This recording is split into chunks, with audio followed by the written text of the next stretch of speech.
as you mentioned there, not necessarily of having insider knowledge, but being a fantastic spotter of trends. And he'll go deep into watching second, third tier rugby to find out what it will be. That could be of use. He'll see a half an idea and develop it. He'll see an actual idea and just outright steal it and say, that's a good one. I can transplant this onto this side. That seems to be his main benefit to that team.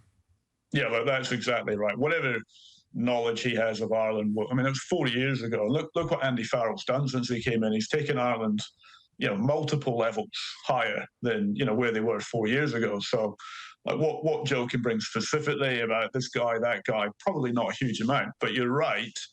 And the way that Ireland play, I think they're fantastic. Don't get me wrong, but they're a bit like the Super Rugby team, the Brumbies, back in the early 2000s.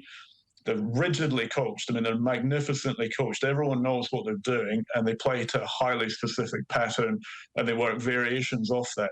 If you're Joe Schmidt, Ian Foster, Jason Ryan, and the All Black coaching team, and you're being paid a lot of money, by the way, I'd like to think that you'd be able to look at Ireland and pick apart quite easily, quite quickly, quite readily, how they set themselves up, what are the cues to look for, when does Sexton come on the loop, when do they hit Mac Hansen coming around on the double loop, whatever it might be. I'm not an analyst. Yeah. But if you look at how they play, if that's your world and you're getting paid quite a lot of money to be an analyst, I would expect the All Blacks to have a lot of good ideas about how they're going to play Ireland on Saturday night, because Ireland are not an instinctive, natural, free-flowing, flair-driven rugby team. And I don't mean that to sound belittling or critical of them at all. This is how they play, and it's massively effective for them.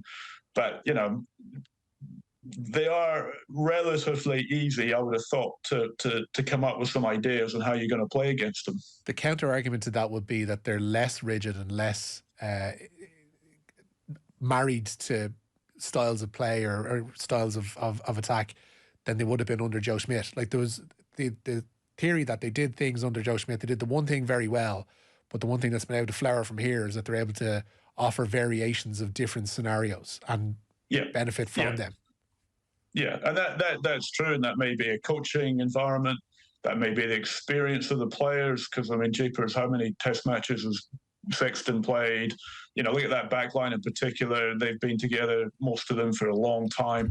So a lot of it will be probably just a natural evolution for the Irish, that they've become comfortable. They have a handful of ways that they play, and they're able to pick and choose how they vary that, and they read each other with enough instinctive creativity to change up a little bit with what they do. But I still come back to my original point, though, that Joe is there as one of the sharper analysts in the game to come up with a game plan that firstly puts a lot of pressure on Ireland to stop them being able to play to all the patterns that they want to play to, and secondly, to give New Zealand an attacking structure that breaks down what is a very good Ireland defence.